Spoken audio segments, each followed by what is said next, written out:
बिस्मिल्लाहिर्रहमानिर्रहीम, अस्सलाम वालेकुम। आज की वीडियो में व्यूअर्स हमने बात करनी है सेकुलर ट्रेंड की एस्टीमेशन पे।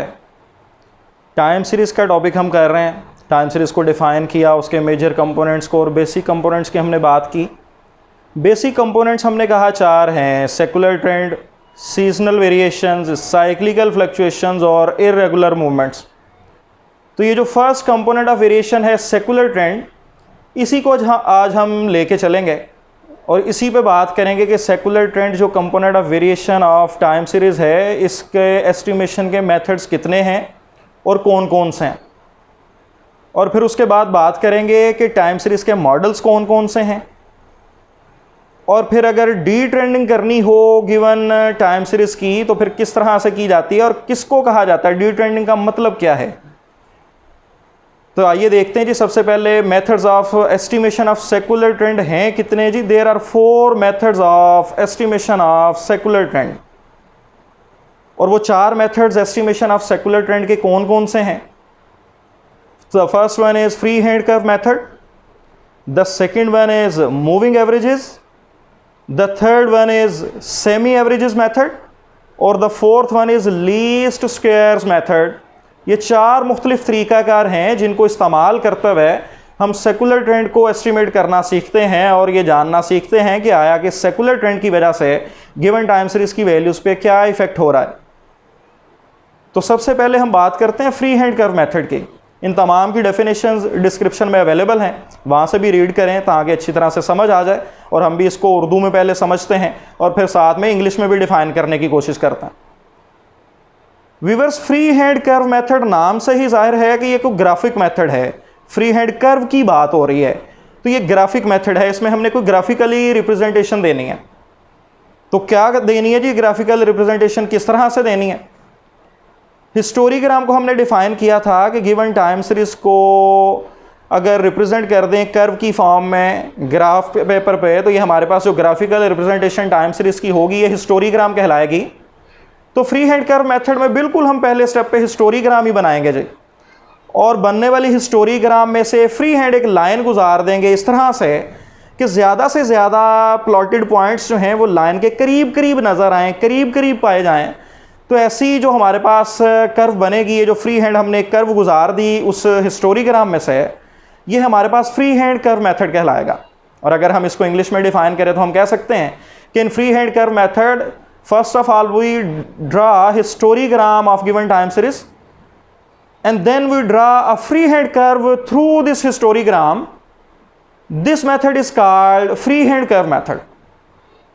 कि हमारे पास जो गिवन टाइम सीरीज है, टाइम पीरियड्स को हम एक्स एक्सिस पे प्लॉट कर दें, गिवन वैल्यूज़ को वाई एक्सिस पे, और उन पॉइंट्स को हम प्लॉट करने के बाद उनको जब मिला दें, क्योंकि वो स्ट्रेट लाइन की सूरत में तो नहीं होंगे, वो आगे पीछे होंगे और कर्व जो है उसमें उतार चढ़ाव आता जाएगा। उन पॉइंट्स को मिला देने से जो कर्व बनेगी ये हिस्टोरीग्राम है। अब उसमें से एक लाइन सीधी हमने फ्री हैंड एक गुजारनी है इस तरह से कि ज़्यादा से ज़्यादा लाइन के करीब करीब पॉइंट्स आएँ। यानी ये जो हमने थ्रू हिस्टोरीग्राम एक लाइन पास करनी है इस तरह से कि that minimizes the sum of squares of residuals. एक ऐसी लाइन पास कर रही हो, नज़र आती हो कि जो जिसके करीब करीब बाकी पॉइंट्स पाए जाएं। इसका मतलब क्या है कि एरर कम से कम हो, और अगर एरर कम होगा तो उसके स्क्वायर्स का सम भी लाजमी बात है।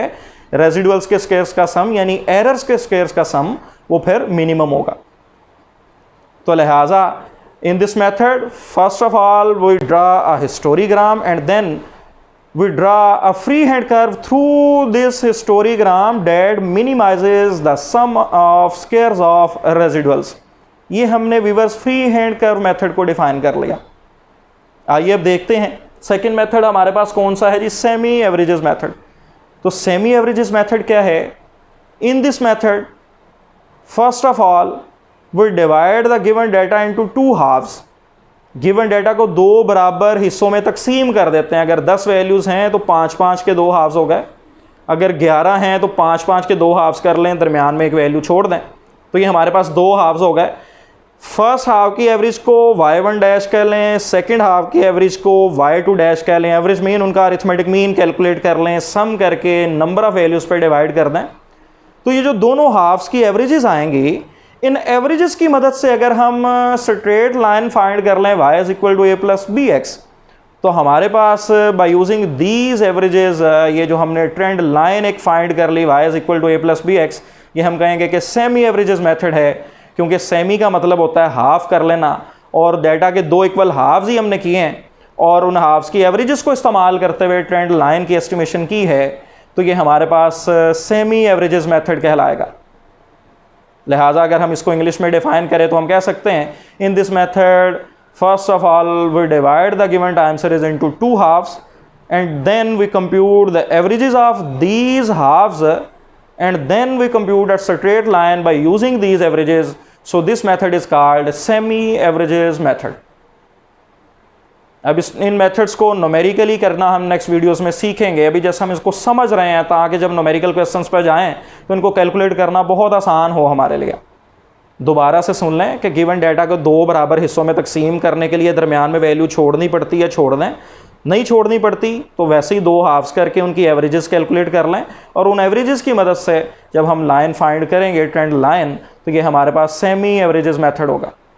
अब बात आती है व्यूअर्स मूविंग एवरेजेस की। मूविंग एवरेजेस नाम से ही जाहिर है, राइटर लाजमी क्वेश्चंस में बताया करेगा कि कितने पीरियड्स की मूविंग एवरेजेस चाहिए। अगर ईयर्स में डाटा है तो ईयर्स में बात की जाएगी, क्वार्टर्स में है तो क्वार्टर्स में, मंथ्स में है तो मंथ्स में, डेज़ में है तो डेज़ की बात की जाएगी कि इतने डेज़, इतने मंथ्स या इतने क्वार्टर्स या इतने ईयर्स की मूविंग एवरेजेस फाइंड कर लो।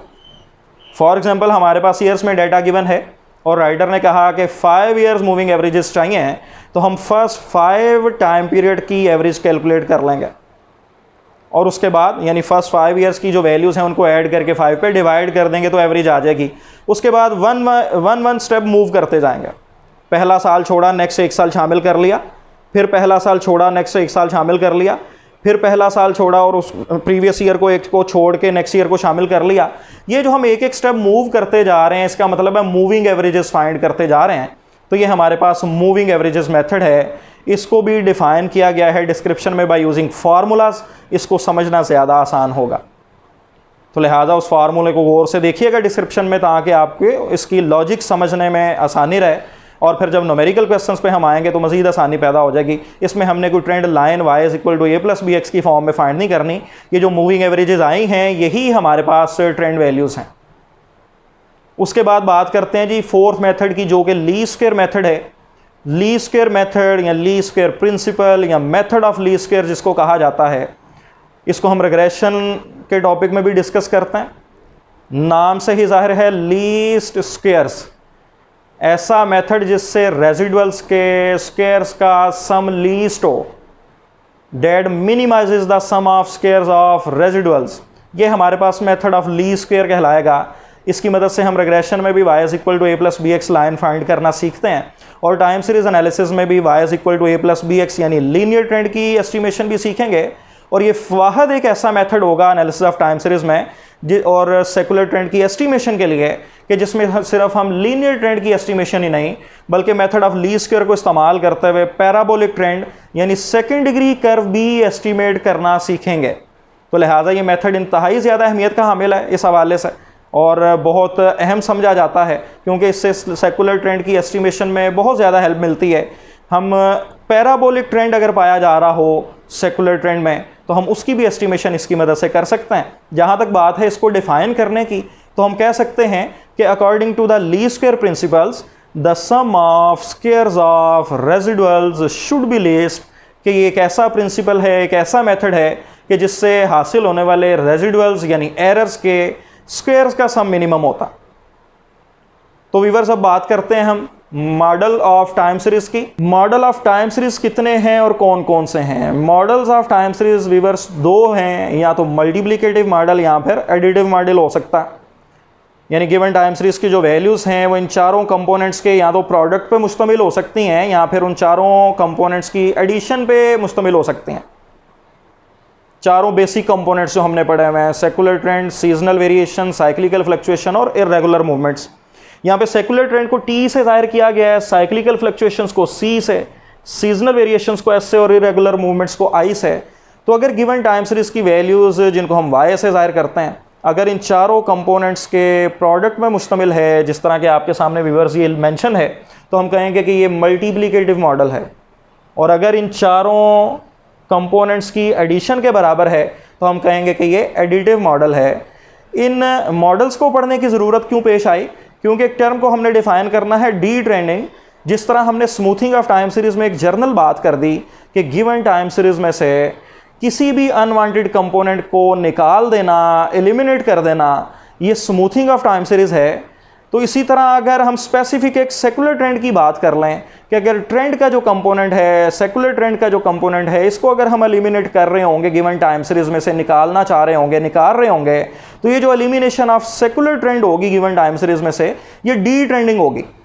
और इसी को समझने के लिए हमने फिर मॉडल्स को भी जिक्र किया उसका और उसको डिस्कस किया, क्योंकि अगर मल्टीप्लिकेटिव मॉडल है तो फिर टी पे डिवाइड करना पड़ेगा। जो ट्रेंड कंपोनेंट आया है उस पे गिवन टाइम सीरीज़ को डिवाइड कर देंगे तो हमारे पास टी से कैंसिल हो जाएगा और एलिमिनेशन ऑफ सेकुलर ट्रेंड हो जाएगी, जिसको हम डी ट्रेंडिंग कह देंगे।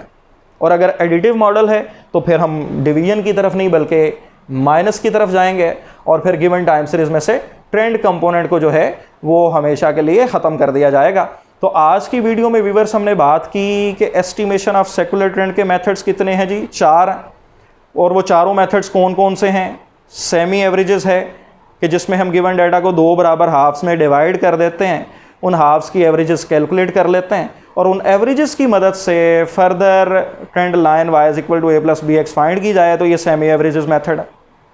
उसके अलावा हमने बात की फ्री हैंड कर्व मेथड है। पहले स्टेप में हमने जिक्र किया कि हिस्टोग्राम बना लेने के बाद फिर हम क्या करते हैं, उसमें से फ्री हैंड एक लाइन इस तरह से गुजार देते हैं कि ज़्यादा से ज़्यादा पॉइंट्स लाइन के करीब करीब हों, यानी that minimizes the sum of squares of residuals. फिर हमने मूविंग एवरेजेस का जिक्र किया के टाइम पीरियड्स की मूविंग एवरेजेस चाहिए तो फर्स्ट इन जर्नल मैंने बात कर ली के की कि फर्स्ट के टाइम पीरियड्स को की वैल्यूज़ को ऐड करके नंबर ऑफ वैल्यूज़ पे डिवाइड कर देंगे के पे, फिर एक एक स्टेप मूव करते जाएंगे तो ये हमारे पास के टाइम पीरियड्स की मूविंग एवरेजेस आ जाएंगी। ये मूविंग एवरेजेस मेथड है और according to the least square principle the sum of squares of residuals should be least. उसके अलावा हमने बात की मॉडल ऑफ टाइम सीरीज़ 2 तरह के हैं, मल्टीप्लिकेटिव और एडिटिव मॉडल है। अगर चारों कंपोनेंट्स की मल्टीप्लिकेशन के बराबर है टाइम सीरीज़ तो ये मल्टीप्लिकेटिव मॉडल, और अगर एडिशन के बराबर है वैल्यूज़ तो ये एडिटिव मॉडल है। और डी ट्रेंडिंग का फिर हमने जिक्र किया कि गिवन टाइम सीरीज़ में से ट्रेंड कंपोनेंट को ख़त्म कर देने का नाम ये डी ट्रेंडिंग है। नेक्स्ट वीडियोज़ में हम इंशाल्लाह ताला इसको कैलकुलेट करने की तरफ आएंगे। फ्री हैंड कर्व मेथड में हिस्टोग्राम बना के फ्री हैंड कर्व किस तरह से लगाई जाती है इस पर बात करेंगे। और फिर फर्दर जो न्यूमेरिकल क्वेश्चंस हैं जिसमें हमने फर्दर मेथड्स को अप्लाई करना सीखना है उस पर बात की जाएगी। नेक्स्ट वीडियो तक के लिए इजाज़त दीजिएगा जी, बहुत शुक्रिया, अल्लाह हाफ़िज़।